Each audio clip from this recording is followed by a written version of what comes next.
I think your last big problem with my beliefs about homosexuality is that you think I believe gays should remain celibate. Is that correct? Yes. My view on this is a bit more complicated than that. Discussions out there are typically polarized, black and white. Mine aren't. At least not as much. That's fine. Have at it. Okay, look, there are different kinds of gays out there, so to speak. Some have always known themselves to be drawn to the same sex. The signs were there even at a very young age. Given that, for those not in the church and not Christians, maybe it's best that they build a life as gay.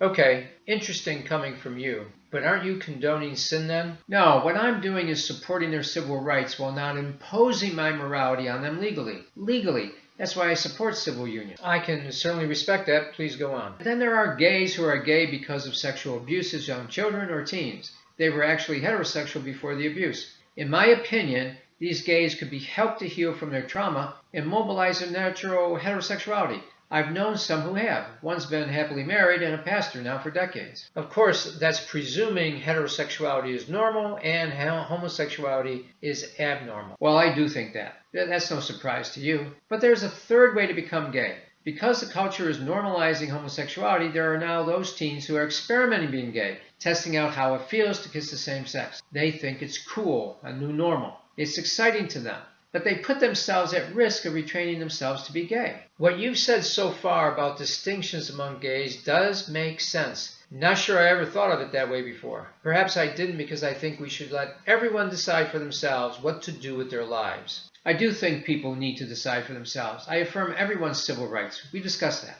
But why not make it clear that there is help for those who were once heterosexual but through abuse became gay? And why not make it clear the dangers of experimenting with same-sex behavior? Given that you affirm the civil rights of gays, I don't have a fundamental problem with your advice about helping those who have been abused and letting them figure out their own sexuality, if you let them figure it out and not impose it. I'm not for imposing Christian morality on this issue for those outside the church. Okay, good. But I do have a problem with warning teens who experiment. My concern in warning teens about the dangers of same-sex experimenting is that, once again, you are presuming that homosexuality is abnormal. If it's not, then there should be nothing wrong with experimenting. Look, if everybody became gay, the species would die off. I think that's a ridiculous overstatement, but hey, I get your point.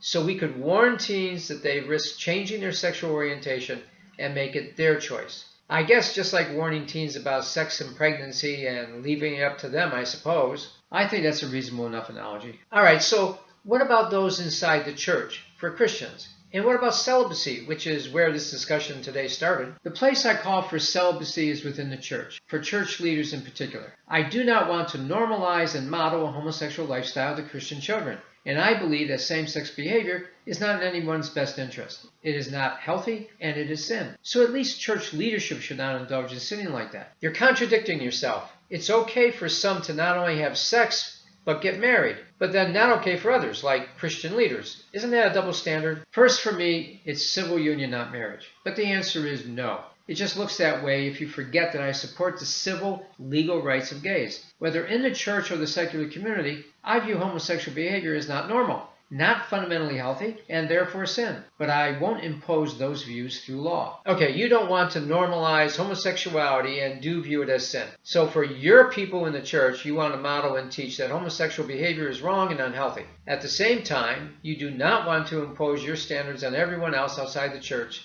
So you honor civil unions and civil rights. Is that correct? That is, and thank you.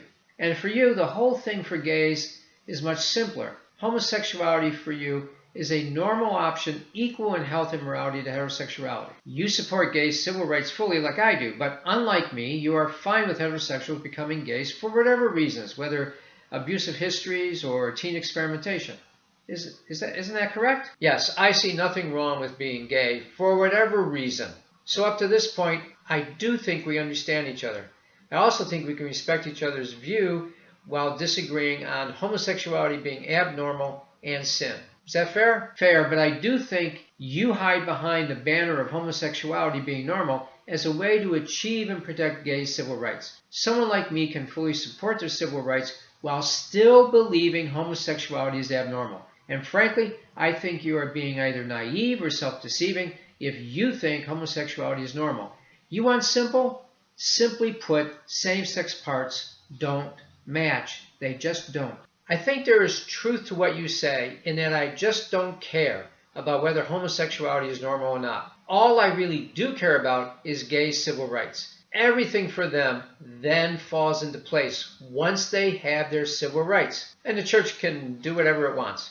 Now, having said that, what about Christians who are not leaders? Do you expect them to remain celibate? Like I said, my views are not black and white. Can I continue to make things complicated? Sure.